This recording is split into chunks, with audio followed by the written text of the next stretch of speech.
跟风做的被狠狠地惊艳到了，怪不得这么火，做了6个只尝到了1个，真的快被香迷糊了。做法超级简单，你一定要试试。去皮后的白心红薯500克，切成薄片，放入锅里蒸熟。如果能买到荔浦芋头来做，也是非常不错的选择。水烧开后蒸25分钟，差不多就熟了。将蒸熟的红薯倒入到大碗里，白心红薯蒸出来的颜色很丑，我们给它改变一下，加入3克紫薯粉、20克白糖、20克炼乳，增加奶香味儿，压成细腻的泥。白心红薯非常的干，家里真是没人爱吃，这样一加工，颜色瞬间就提升了一个档次。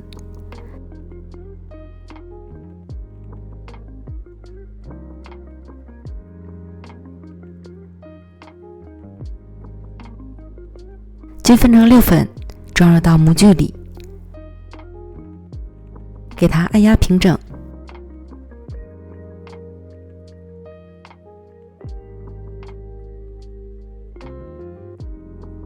不粘锅里放入2个蛋黄、25克白糖、30克玉米淀粉、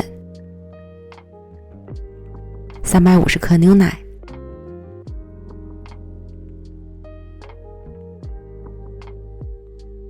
先搅拌均匀，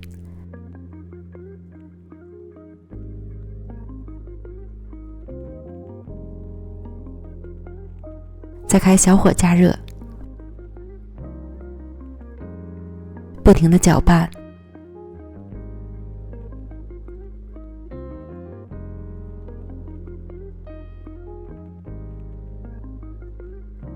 炒至细腻粘稠，关火，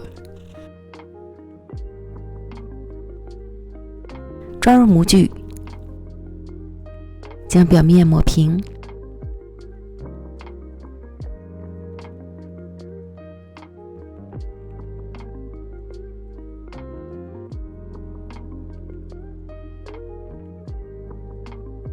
送进预热好的烤箱，上火210度，下火180度，烤25分钟。时间和温度要根据自家烤箱的脾气来调整。烤至表面上色满意即可出炉。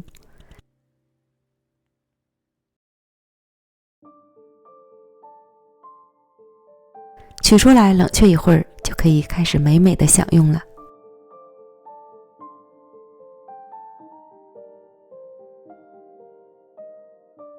跟风做的红薯烤蛋奶真的惊艳到我了，香甜绵密的红薯搭配丝滑的蛋奶，一口接着一口，完全停不下来的节奏，香爆了！